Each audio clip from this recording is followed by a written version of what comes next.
to educate themselves, to see what's happening around them. That's the truth. It's really extraordinary, and I'm going to play a clip which is from this film, but it's a bit about a nuclear plot. So let's just play it. We know this emergency is groundless. Correct. But the emergency exists. Right. And you can't take control of something if you're saying it doesn't exist. Okay. So we have to acknowledge that the emergency exists. Yeah.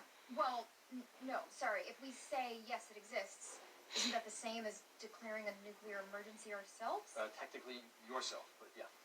So, to stop a nuclear emergency, I have to declare a nuclear emergency? Yes, the logic only works if you say it slowly. Keep the contradictory elements apart. Well, I will look insane. Only if you say it fast. And also, you already looked insane when you met me in the parking lot. So you're just going to throw her under the bus? No, I would never do that to an agent. She has to do it herself. I mean, yeah, it's really very, very funny. But how did you get from toppling the Sears Tower as a terrorist plot to a nuclear emergency? Right. Well, if you look at the way the FBI works, so as I said, they come up with a plot, they cast some people to try and carry it out. In fact, they write the beats of the story. This is pretty much true. like a script.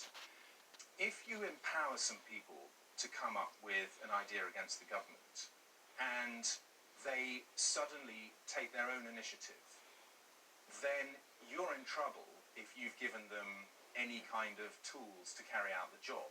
So you only have to think in bigger terms to imagine this scenario. And I ran this past practicing agents, and the bit where Anna Kendrick's character comes up with the idea of giving fake nukes to these guys, the agents I spoke to went, oh, because they could see that that's what you would do if you were trying to keep the case alive, even though it's dicey. Is this film and this logic that you've created based on different stories and different incidents, is it a follow to Four Lions, which was your first big film, and that was here, set in the UK, about a group of actual terrorists who actually wanted to be suicide bombers, and they were so inept, and the police were so inept that they never found them. Is this a follow-up? The two could have come the other way round, because Four Lions is about some real terrorists, and it's about the reality that you find within a sort of a cell, the sort of cell that we were seeing making those attacks 10 years or so ago. And it's